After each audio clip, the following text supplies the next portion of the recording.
Suatu ketika, Ibu Dina panik melaporkan kondisi suaminya. Mbak, itu tolong suami saya, kondisinya kritis, harus segera tindakan. Mohon maaf, Bu, bisa disebutkan nama Bapak terlebih dahulu? Atas nama Budi, Mbak. Mohon maaf Ibu, tapi di sini saya lihat nomor BPJS Bapak belum aktif dikarenakan kendala iuran. Ibu harus membayarnya dengan tunai baru bisa mendapatkan nomor Anda karena. Tapi ini darurat, Mbak. Rumah sakit tidak boleh merawat pasien karena urusan administrasi.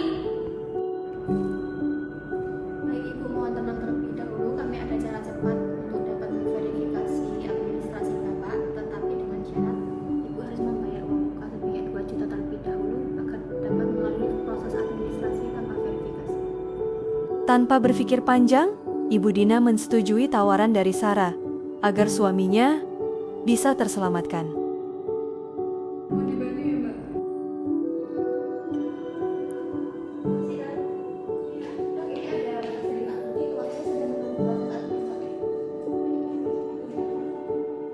Oh, Pak Budi ini kondisinya moderat. Kenapa baru diajukan sekarang? Seharusnya sudah ditindak sejak jam yang lalu. Tadi ada kendala administrasi toh, tapi keluarganya membayar jaminan lewat saya. Jaminan apa yang kamu terima? Apakah itu bersifat resmi? Ada loh Pak. Kamu jangan main belakang, mengingat pasal 1313 dan 1320 perbuatanmu merupakan pelanggaran hukum. Namun, Sarah tidak menganggap serius apa yang dikatakan oleh Dr. Maya. Di sisi lain, kondisi Pak Budi yang tidak kunjung stabil membuat Ibu Dina melaporkan perbuatan Sarah kepada Ibu Kepala.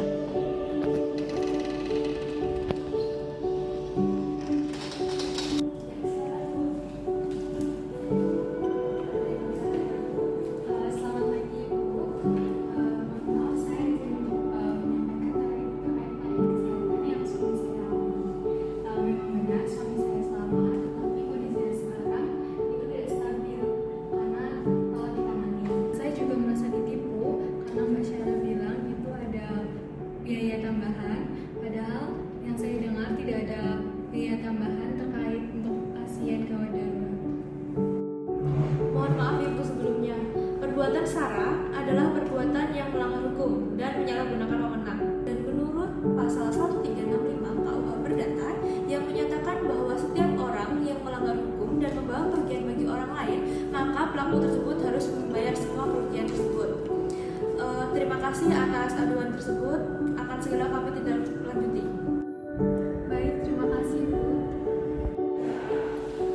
Sarah. Atas laporan Ibu Dina, Sarah pun dipanggil oleh Ibu Kepala untuk ditindaklanjuti. Sarah tak menyangka bahwa di ruangan Ibu Kepala sudah ada polisi dan Dr. Maya. Sarah, kamu sadar nggak perbuatan kamu ini melanggar prinsip terapeutik yang mengutamakan keadilan dan kejujuran? Saya ini hanya menjalankan administrasi rumah sakit, Ibu. Allah, administrasi adalah alasan kamu untuk melakukan pembunuhan liar. Kamu melanggar hukum. Bohong, semua ini bohong. Seharusnya alasan administratif tidak bisa membenarkan tertundanya pertolongan medis pada pasien gawat darurat. Ini menyangkut hak hidup pasien dan kewajiban kita sebagai tenaga kesehatan. Ibu Sarah, mari ikut saya. Kasus ini akan dilaporkan atas dugaan penipuan dan pelanggaran hukum perdata pelayanan kesehatan. Tidak, saya tidak bersalah. Jangan menyerah, saya sudah ada bukti.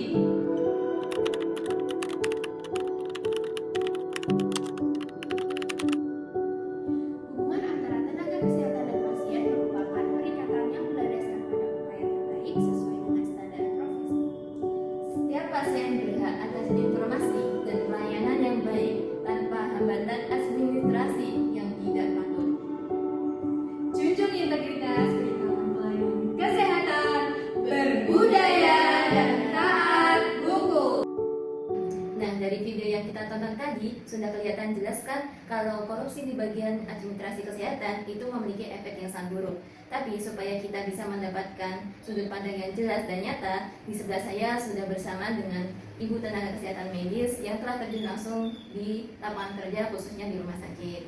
Halo Ibu, sebelumnya perkenalkan saya dari mahasiswi Poltekkes Kemenkes Yogyakarta dengan Ibu Asrin J Ya, yang sudah bekerja di rumah sakit. ya, saya sudah bekerja di rumah sakit lebih dari 25 tahun ya.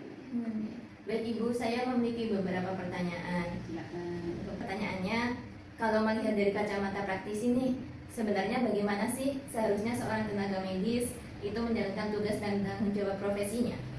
Oh iya, begini Mbak, tenaga medis ini ya. Iya. Karena tenaga medis itu cakupannya dia sebagai bagian dari tenaga kesehatan ya.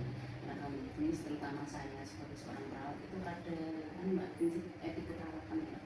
Prinsip etik keperawatan itu meliputi beberapa hal. Yang pertama yaitu otonomi, itu menghargai hak kebebasan pasien, dan kita sebagai perawat itu wajib memberikan informasi secara jelas kaitannya dengan info konsen, itu persetujuan pasien yang salah satu. Selanjutnya itu berbuat baik, bahwasanya kita perawatan itu berorientasi pada hal-hal kebaikan yang di sini tujuannya untuk menguntungkan pasien. Selanjutnya itu tidak merugikan, karena asuhan keperawatan itu tidak boleh membahayakan atau memperburuk pasien. Yang keempat itu lebih pada keadilan, itu bersikap adil dan objektif terhadap hal-hal atau pelayanan yang kita berikan kepada pasien. Yang kelima itu kejujuran. Kejujuran itu hal yang penting, itu sebagai panggilan moral, bahwasanya kita memberikan pelayanan perawatan itu sifatnya harus jujur, tidak sifatnya itu memanipulasi atau merugikan pasien. Itu Mbak. Karena kita profesi keperawatan itu adalah profesi yang profesional, itu menunjukkan integritas untuk mematuhi hukum demi membangun kepercayaan jangka panjang terhadap apa yang kita lakukan pelayanan pasien. Terima kasih Ibu atas waktunya dan jawabannya.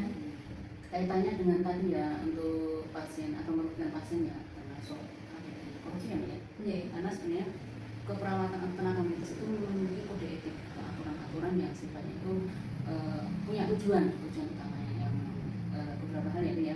Yang satu menjaga martabat dan integritas profesi perawat, kita memiliki integritas. Yang kedua melindungi pasien agar dalam keadaan aman, adil, dan kita sebagai profesi keperawatan itu harus menghormati hak pasien.